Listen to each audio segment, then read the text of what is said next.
What's up, everybody? Welcome to Friday here on youtube.com/NoDQCW and, of course, NoDQ.com. This is Talk Wrestling in High Definition.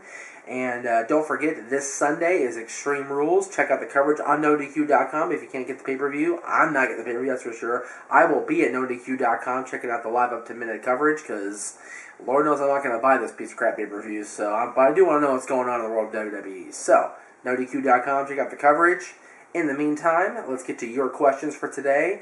Again, 19,000 subscribers by this Sunday. Not that much to ask. We're like less than 300, I think it is, away or whatever it is. So get the subscribers out there. Go on Facebook. Go on Twitter. Get the information out there. Say, hey, this guy talks about wrestling. Get out there and listen to his show and watch his show. There you go. Not that much. Just a little share on Twitter, a little share on Facebook, or retweets, whatever you want to do. Alright, this first one is from Marcus Jackson today. Yo, Jeff, great show. Thank you, Marcus. Batista said on TMZ that his MMA deal fell through because Strikeforce was bought by UFC. How soon do you think he will return to WWE, and who will he feud with when he returns, and on what brand? Honestly, and this is going to sound really douchey and really mean, but I hope he doesn't return. I really do, and I'm not a fan of Batista. I never really was a fan of Batista, even when he was the ultimate babyface after he left Evolution. I never got behind Batista. I never felt the need to cheer him like I did for Cena at one point. I don't anymore. Like I have for guys like Hogan and Eddie Guerrero and Bret Hart and Shawn Michaels and things like that. I never got the vibe to cheer Batista. I always felt that there was something missing from that act, and I don't really care if he returns or not, and that's just the way I feel. If he does return, he'll probably feud with whoever's champion on whatever brand he ends up on. That's just my personal feeling. If he does come back, he'll be in the championship hunt, and he should be. Batista, I don't like the guy very much as far as the I don't know about the guy. I don't know the guy. I never met the guy, but I don't know. But the character, I don't like the character, but if he does come back, he belongs in the title picture. That's just the way he's been presented all these years. So, will he come back?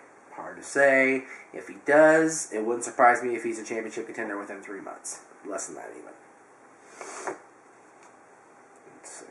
This is from my friend Lisa, as well as Sony Kid. They both asked what effect that Awesome Kong, Kharma, whatever you want to call her, will have in the WWE Divas division, or lack thereof, because let's face it, we've got the ones that can challenge Kharma really are Natalya, Gail Kim, and Melina if she's off punishment from snubbing Trish Stratus. Other than that, the Divas division is a bunch of Barbie dolls that will get squashed by Kong like that. We've seen her in the vignettes squash the Bratz dolls and, flick their heads off and things like that.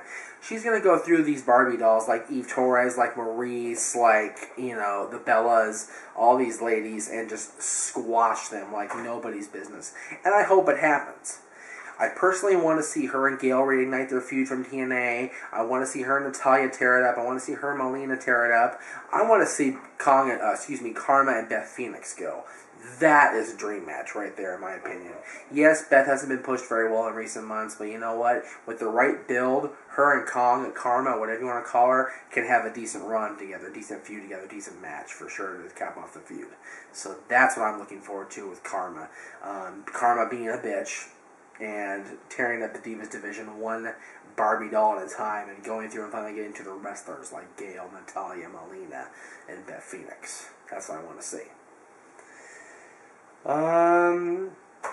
This is from Word Life Heel in Hazard, Kentucky. What do you think of WWE confiscating the Zack Ryder signs? Do you think they were holding him back? I really don't know what to make of the whole Zack Ryder thing. We talked about Zack Ryder on the show, whatever it was, last week or earlier that we taped. When I finally got to see his show, the True Long Island Story, whatever it's called, and it was great. It was funny, and I think that they are holding him back a little bit. I think they are not letting him perform his true potential, and confiscating fan signs for Zack Ryder is kind of like, okay, that makes no sense. I mean, I know he's a heel, but you don't confiscate signs for a guy, especially when he's that over. You don't confiscate, if he's that over, get behind him and push him. He said himself when he beat the guy up, nobody pushes Zack Ryder. I don't get pushed. He doesn't. And he's funnier than hell. Why is he not getting pushed? He's great. He's great in the ring, and he's funny. I think he should be pushed. That's just my opinion. I think Zack Ryder has all the potential in the world, and he's shown that since he broke away from being an edgehead, that he is the better of the two. I mean, let's face it, Kurt Hawkins didn't really do much. Hasn't done much since. He's had a couple of different tag team partners, and he hasn't done much since then. He's probably on the future endeavors list within the next couple weeks, if he hasn't already. I haven't been paying attention, so I don't know if he's already gone or not.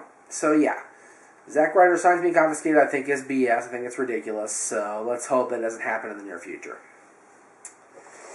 What do you guys think out there? Do you think Batista will come back? Do you think Batista will feud with the championships, like I said? Do you think Kharma, Kong, whatever you want to call her, will have a huge impact in the WWE Divas division? Will she barrel over everybody? Will she have a stop in Gail, Natalya, Melina, or Beth?